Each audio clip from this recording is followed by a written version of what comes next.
That evening, my daughter-in-law posted a photo from her wedding anniversary dinner with the caption, "Family only." I looked at the photo. I saw my son smiling beside his wife's entire family. Then I smiled too. No tears, no accusations. I simply pressed like and left one single comment. Then from now on, the family should also be the ones paying the family's bills. 5 minutes later, my phone started buzzing nonstop. And from that moment on, they began to understand. My silence was not acceptance.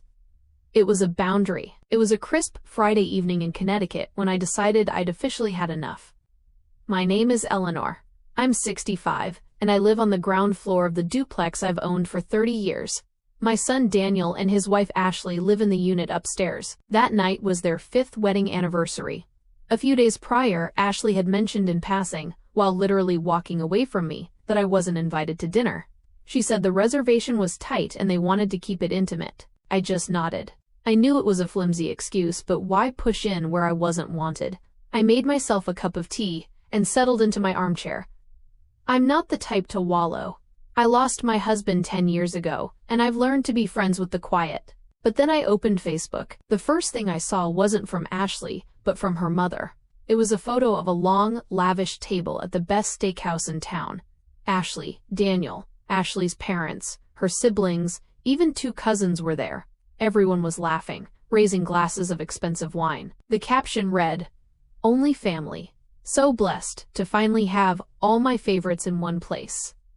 Only family. I sat there, the woman who had spent the last 5 years paying the entire property tax bill, the water, the electricity, and the heating for the whole house.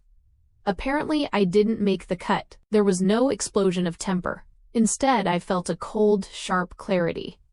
I hit like. Then I typed.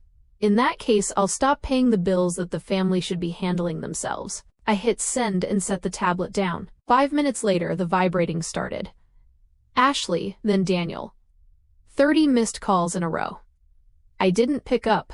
Instead, I went to my filing cabinet and pulled out a thick folder. Suddenly, I heard heavy footsteps pounding down the stairs. The footsteps hurried closer until there was a frantic knock at my door. It was Daniel. I took my time, placed the folder on the dining table, and finally opened up. My son stood there breathless, his face flushed. "Mom, what is with that comment? Ashley is crying in the car. Her whole family saw that. Delete it right now." I looked at him calmly. No anger, just facts. "Daniel, I'm not deleting anything. It's the truth." He stared at me like I was speaking a foreign language. Daniel had always been a peace at any price kind of man, usually letting Ashley steer the ship. "You're ruining our night," he practically wailed. I leaned against the doorframe. "No, Daniel, you clearly enjoyed your night to the fullest. I'm just tidying up my finances." I handed him the top sheet from my folder, the utility bill for the last quarter. "Starting the 1st of next month, the electricity and water for the upstairs unit will be in your names. I've already revoked the auto pay from my bank account." Daniel looked like the floor had dropped out from under him. "What? Why now?" I gave a small, thin smile. "Because I realized I'm not family. And if I'm not family, I shouldn't be carrying the family's burdens." He opened his mouth to argue, but the words wouldn't come. He knew I was right. Just then, the heavy front door slammed. Ashley had gotten out of the car and was stomping up the porch steps. She marched up to Daniel, her face a mask of fury and embarrassment. "This is blackmail, Eleanor," she hissed. I shook my head slowly, closing the door halfway. "No, Ashley. This is just adult life." The next morning, the house was eerily silent. Usually I'd hear Ashley shouting something through the halls, but today, nothing. I sat at my kitchen table, enjoying my coffee. It felt good to shed the weight of paying for 2 households. I hadn't been exaggerating. I'd had the paperwork ready for weeks. Ashley's disrespect hadn't happened overnight. It had crept in slowly, like a draft under a door. She'd started viewing my generosity as her birthright. Around noon, a van pulled into the driveway. I'd scheduled a technician from the utility company days ago to physically separate the meters. As I led him into the basement, I heard the basement door fly open. Ashley stood at the top of the stairs in her bathrobe. "What's going on?" she demanded. "The technician is setting up your own meter," I replied without looking up. "From today on, you pay for what you use." She ran down the stairs, her face pale with disbelief. "You can't do this. We haven't budgeted for this at all." I turned to her. You've lived here rent-free for 5 years, Ashley. Budgeting for your own lights and water is the bare minimum. You're a smart woman. I'm sure you'll figure it out. She glared at me. This is unfair. You're punishing us, just because I wanted a small private dinner. I took a step toward her. I'm not punishing anyone. I'm simply adjusting my expenses to match my status in your life. If you treat me like a stranger, you pay the bills like a stranger. She spun on her heel and ran back upstairs. Later that afternoon, I heard them arguing. Really arguing for the first time. The perfect facade was cracking. Monday morning, Phase 2 began. Over the years, Ashley had basically annexed the backyard. Her expensive patio furniture blocked my favorite spot under the old cherry tree.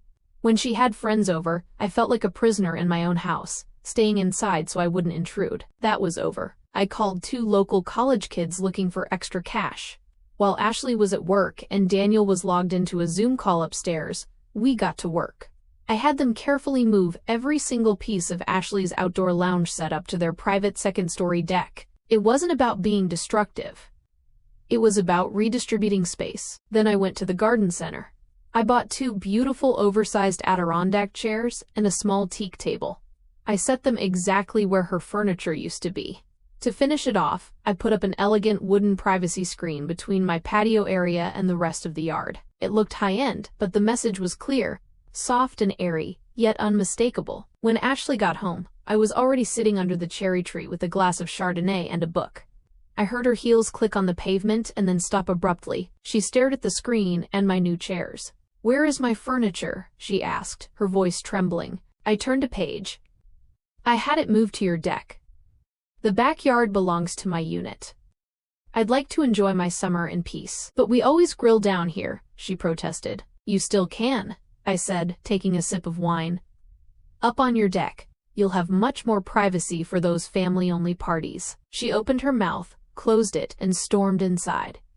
Doors slammed. My book was particularly good that night. Next on the list was the basement laundry room. Since they'd moved in, Ashley had treated my high-end washer and dryer like her personal property. I hadn't minded back when we were close. But respect is the currency I deal in now, and she was bankrupt. She'd leave her wet clothes in the drum for days, or ask me to just pop her stuff in the dryer, since I was already down there. Wednesday morning, I went down. Ashley's blouses and Daniel's gym clothes were strewn across the folding table. I ignored the mess. Instead, I took a heavy-duty plug lock out of my toolbox. I'd picked it up at the hardware store the day before. In 2 minutes, the power cord was locked. No one was using that machine without the key currently sitting in my pocket. Thursday night, I heard frantic footsteps on the basement stairs. Then Ashley calling for Daniel. I walked out into the hallway as Daniel stood staring at the machine. "Mom, did you lock the washer? Ashley has a big meeting tomorrow and needs her suit." I leaned against the banister. I did. I noticed the machine was making a weird noise from overuse. "Since we're separate households now, you should probably look into getting your own set." "But where are we supposed to do laundry tonight?" Daniel asked, looking desperate. "There's a 24-hour laundromat 3 blocks away," I suggested. Ashley stepped out from behind him, her face red with rage. "You're doing this on purpose. You're trying to kick us out." I looked her dead in the eye. "No, Ashley. I'm just taking care of my own property. If you love the luxury of independence, you have to pay for it." Saturday brought a lesson in self-sufficiency. It had been an unwritten rule that I did the big grocery run for everyone. I'd stock the extra fridge in the basement with steaks, fresh produce, and Ashley's favorite sparkling water. They just helped themselves whenever they were hungry. That morning, I went to the store as usual, but my cart stayed light. I bought exactly what I needed for myself: a piece of salmon, some asparagus, fruit, and a nice bottle of wine. When I got home, I emptied the basement fridge, scrubbed it down, and unplugged it, leaving the door propped open to air out. That evening, I heard Ashley head downstairs, likely for a bottle of wine. A moment later, she was at my door. She didn't even knock. She just tried to turn the handle. But I'd started locking my door. I opened it slowly. "Is there a problem?" "The basement fridge is empty and turned off," she blurted out. "Where's the food for the weekend?" "I only shopped for myself today," I said. "Since you're handling your own utilities, I thought it was only fair you handle your own groceries too." Ashley gasped. You could have at least told us. We have nothing in the house, and the store's closing in 20 minutes. I'm not your housekeeper, Ashley. A quick look in your own fridge would have told you that you were low. I paused. You're adults. I'm sure DoorDash is still delivering. I closed the door gently but firmly. It's amazing how much peace you find when you stop carrying people who don't appreciate the ride. Sunday was traditionally my day in the kitchen. For years, Daniel expected a full roast or a big Italian spread. Often, Ashley would invite her parents or friends over without even asking me. They'd sit at my table and let me serve them like a waitress. That Sunday, I woke up early, but instead of reaching for my apron, I took a long, hot shower. I put on my favorite dress and a bit of lipstick. I had booked a table at a very exclusive bistro by the lake. At 11 a.m. I headed out. As I pulled out of the driveway, I saw Daniel looking out the upstairs window, confused. Usually, the smell of rosemary and garlic would be wafting through the house by then. I spent 3 glorious hours at the bistro. I had an incredible meal, a glass of champagne, and took a stroll by the water. When I got home around 5 p.m., the tension in the house was thick enough to cut with a knife. Daniel was sitting on the bottom step of the porch. Mom, where were you? Ashley's parents came over for lunch. We thought you were cooking. I hung up my coat. Why would I be cooking, Daniel? We established last week that we aren't family anymore. At least not in Ashley's eyes. He rubbed his forehead. It was so awkward. We had to order Chinese food at the last minute. Her mom kept asking where you were. I smiled. You could have told her the truth, that I'm enjoying my free time instead of slaving away for people who exclude me from their milestones. Daniel stood up, looking exhausted. Ashley is talking about moving out. She says she can't take the hostility anymore. I looked him in the eye. My voice was soft, but steady. It's not hostility, Daniel. It's boundaries. And if she wants to move, I won't stop you. The threat of moving was Ashley's last-ditch effort to regain control. She thought that as a widow living in a big house, my biggest fear was being alone. She was wrong. I'd felt far more alone being ignored by them while they lived under my roof. On Tuesday night, Daniel knocked. He looked pale, holding a stack of papers. I let him in and made some tea. He sat at the table and spread out printouts, apartment listings, and a scribbled budget. We looked at rent in the area, he started quietly. It's insane. With our salaries, and now having to pay for all our own utilities and food, we'd have nothing left for travel or Ashley's Pilates classes. I sipped my tea and waited. Mom, he finally said, looking at me pleadingly, can't we just go back to how it was? We'll apologize for the photo. I set my cup down. Daniel, it's not just about a photo. It's about fundamental respect. You lived here for free, used my money, and treated me like an annoying obligation. He lowered his head. I know. I was a coward. I just wanted peace with Ashley. I get that, I said gently, but you don't buy peace by letting someone else be exploited. I paused. You can stay.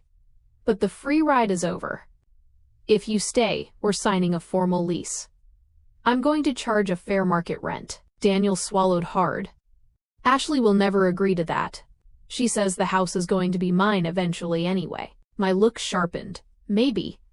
But until then, it's mine. I'm still alive, Daniel, and I refuse to live like a ghost in my own home. When Daniel took the news upstairs, the storm broke. I heard Ashley's voice rising, doors slamming, the sound of something shattering. She wasn't used to anyone saying no to her. She thought I was weak. The next morning, after Daniel left for work, I went to the basement. I grabbed 10 large moving boxes, taped them together, and stacked them in the common hallway. Then I knocked on their door. Ashley answered in her robe, her eyes red. She stiffened when she saw me. What do you want? I brought you some boxes, I said calmly. Daniel mentioned my terms were unacceptable. I wanted to make the move as easy as possible for you. Do you need tape? She stared at me like I'd slapped her. Her threat had been a bluff, a power move to get me to cave. She never actually intended to give up her comfortable life. You'd really throw your own son out on the street? She spat. Daniel is always welcome here, I replied.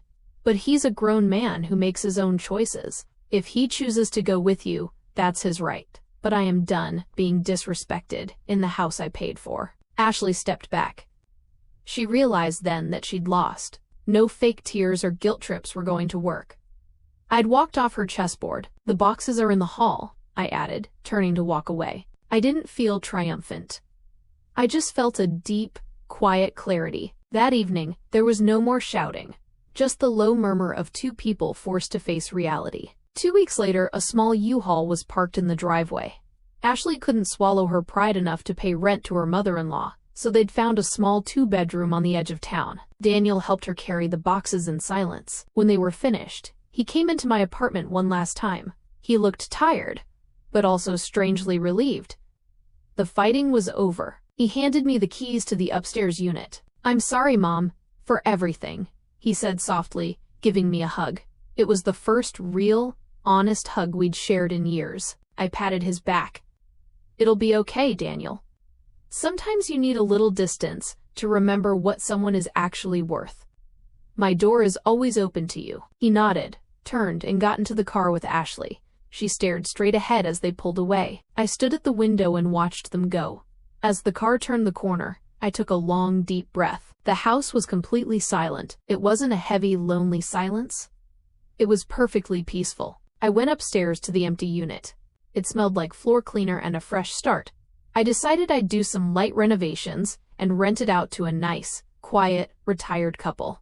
With the extra income, I'd travel, maybe Italy or the south of France. I went back to my living room, sat in my favorite chair, and picked up my tablet. I thought about that photo for a second.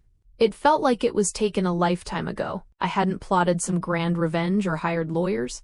I had simply stopped making myself small. I'd taken back the keys to my own life. I opened my book, took a sip of tea, and leaned back. I wasn't a supporting character in someone else's story anymore. I was the lead in mine. A few weeks after they left, I repainted the upstairs unit. Soft cream walls, new curtains, polished floors. I opened the windows and let fresh air move through every room, carrying away the tension that had lived there for years. I didn't rush to fill the space. For the first time in a long while, I wasn't reacting to anyone else's needs. I was choosing. Eventually, a retired couple came to see the place. They were kind, respectful, the type who asked before stepping inside and thanked me twice before leaving. When they signed the lease, it felt right, easy, uncomplicated. The way things should be. Daniel called me one evening, about a month later. His voice sounded different, quieter, more grounded. He told me they were settling into their new apartment. Smaller, more expensive, but eye-opening, as he put it. "I didn't realize how much you were doing for us," he admitted. "I know," I replied gently. There was a pause. Then he said, "Ashley, she's still adjusting." I didn't ask for details. I didn't need to. Some lessons can't be explained. They have to be lived. "You're always welcome here," I told him. "But things won't go back to how they were." "I understand," he said. And for the first time, I believed him. After we hung up, I made myself a cup of tea and sat by the window. The house was quiet again, but not empty, not heavy. Peaceful. I thought back to that photo, the one that started everything. The caption that said family only. They were right, in a way. Family isn't about who sits at your table when things are easy. It's about who respects you when it costs them something. Who sees your value without needing to be reminded. And if they don't, then they don't get to call it family. I didn't lose anything that night. I just stopped giving to people who had already decided I didn't belong. And in doing that, I found something far more important than approval. I found myself.